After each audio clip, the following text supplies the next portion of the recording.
Hello বন্ধুরা, আপনারা ration card নতুন বানিয়েছেন, তাহলে দেখুন কিভাবে চেক করবেন রেশন কার্ড হয়েছে কিনা। ঠিক আছে, রেশন কার্ডে ক্লিক করবেন। তো ১ সপ্তাহের মধ্যে আপনি চেক করবেন বা ১০ দিন পরে চেক করবেন। ঠিক আছে, এইভাবে আপনি চেক করুন।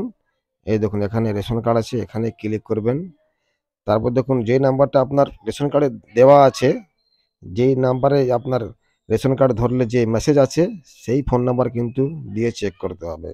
প্রথমে আপনি ওই নাম্বার দিয়ে কিন্তু এপ্লাই করেছিলেন, ঠিক আছে? তো এখানে দেখুন যেকোনো একটা অপশনে আপনি ক্লিক করুন। ক্লিক করার পরেই দেখতে পাবেন আপনার রেশন কার্ড হয়েছে কি না। যদি হয়ে থাকে আপনি তাহলে এই রেশন কার্ড ডাউনলোড করে নেবেন। কেন সরকার থেকে রেশন কার্ড কবে আসবে আপনার বাড়িতে কোনো ঠিক নেই। ঠিক আছে, এখানে apply for new ration card, এখানেই ক্লিক করুন। ক্লিক করার পরে দেখুন এখানে আপনার মোবাইল নাম্বার দিতে হবে, যেই ফোন নাম্বার আপনার রেশন কার্ডে দেওয়া আছে, কিন্তু অন্য নাম্বার দিলে কিন্তু হবে না।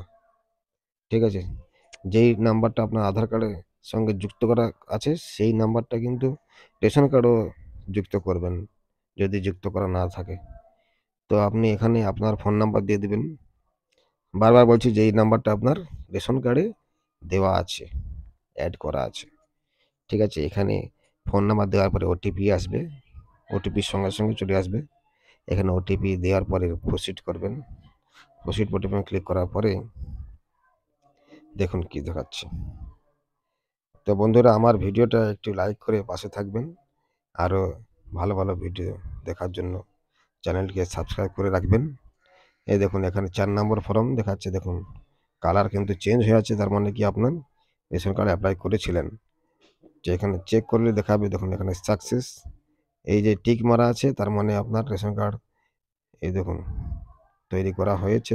এখানে পেন্ডিং দেখাচ্ছে, আমি এটা ৩-৪ দিন পরে চেক করতেছি, তাই পেন্ডিং দেখাচ্ছে। ১ সপ্তাহ পরে বা ১০ দিন পরে চেক করলে কিন্তু পেন্ডিং দেখাবে না, এখানে অলরেডি হয়ে যাবে রেশন কার্ড। ঠিক আছে, এইভাবে আপনি রেশন কার্ড চেক করতে পারবেন আপনার হয়েছে কিনা। ধন্যবাদ।